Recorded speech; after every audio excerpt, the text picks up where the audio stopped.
2018 sera-t-elle l'année du retournement du marché immobilier après les excellentes performances enregistrées l'an passé? Il faut dire que 2017 a été celle des records selon l'étude Xerfi France. D'abord, les ventes ont de nouveau augmenté. Dans le neuf, où on a tutoyé les niveaux de 2007. Et surtout dans l'ancien, où près de 1 million de logements ont changé de main. C'est du jamais vu pour le marché français. Autre signe que les moteurs ont tourné à plein régime, les prix, qui ont fortement progressé dans l'ancien, en hausse de 3,7% en moyenne au niveau national.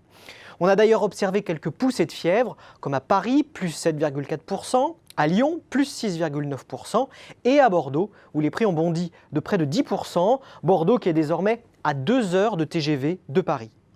En vérité, les moteurs de l'immobilier sont toujours les mêmes.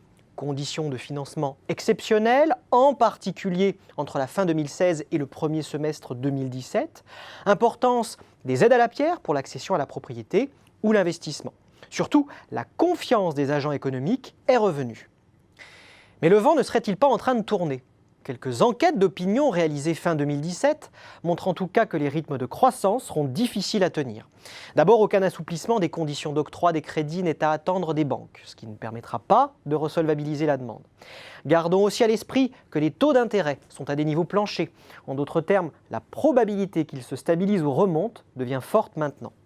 D'ailleurs, les flux de crédits nouveaux commencent déjà à ralentir.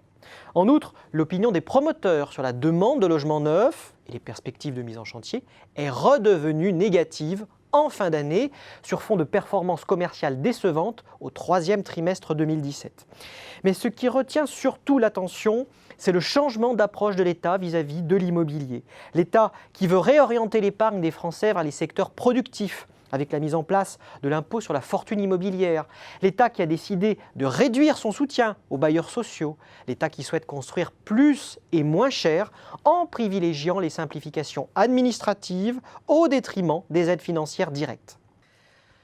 Alors 2018, année du retournement ou année de transition pour le marché immobilier? Et quelles sont les perspectives pour 2019 ? Au-delà des projections réalisées par nos experts, l'étude Xerfi France a également décrypté les initiatives prises par les différentes professions pour rester dans la course et prendre le virage du numérique.